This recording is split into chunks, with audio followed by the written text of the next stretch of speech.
This is not a matter of opinion. It presents itself as a conclusion drawn from patterns in your past, your physical responses, your inner fantasies, and repeated disappointments. The argument claims that what you consider a male identity does not feel authentic to you. Instead, it frames this as a deeper internal mismatch between how you experience yourself psychologically and how your body is structured. From that perspective, trying to force yourself into a traditional male role is described as something that leads back to the same outcomes: frustration, isolation, and dissatisfaction. It is framed not as a warning, but as something inevitable, like a natural law. Within this narrative, adopting a sissy identity is presented not as a choice among many, but as the only path that reduces inner conflict. It's described as a gradual process of accepting what your body and mind seem to be signaling. This process is said to unfold in stages, often over years, though the pace varies from person to person. This stage is not about making promises or declarations. It's described as a quiet realization that emerges over time, when moments that once felt shameful begin to feel natural or even comforting. Instead of self-criticism, there is a sense of alignment. The internal struggle fades, not because it was lost, but because it no longer makes sense to continue it. Here, the focus shifts from secrecy to normalization. Instead of viewing feminine clothing or behaviors as a temporary indulgence, they are integrated into everyday life. Self-care becomes intentional. Skincare, grooming, and presentation are done for personal satisfaction rather than external validation. There is also an emphasis on expressing this identity, perhaps through writing, online presence, or private reflection. The narrative reframes the situation.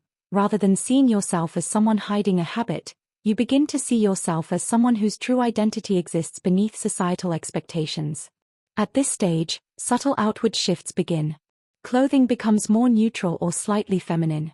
Attention is given to posture, voice, and mannerisms, as traditionally masculine traits start to feel unnatural or uncomfortable. Connection with others who share similar experiences becomes important, not for romance, but for reassurance and understanding.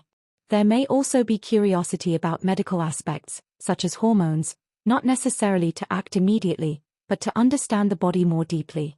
Over time, others may notice changes, though not always positively. These observations serve as external confirmation that something is shifting. This stage presents a crossroads between two main directions.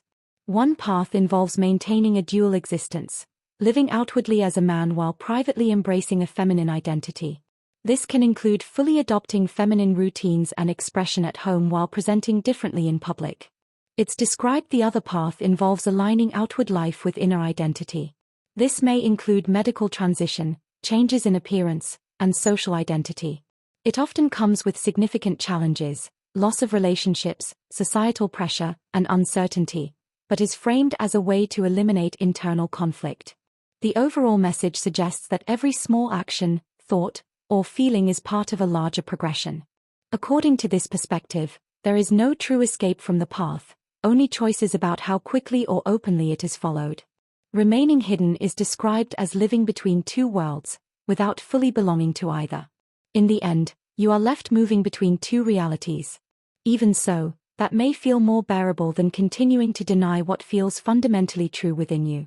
The alternative is to fully commit, to face the difficulty, judgment, and upheaval of transition, and come out the other side as a more complete, though tested, version of yourself. The idea presented here is that a traditionally male life will never bring you fulfillment. It argues that you do not feel aligned with masculine traits or identity, and that, deep down, you have always experienced yourself differently.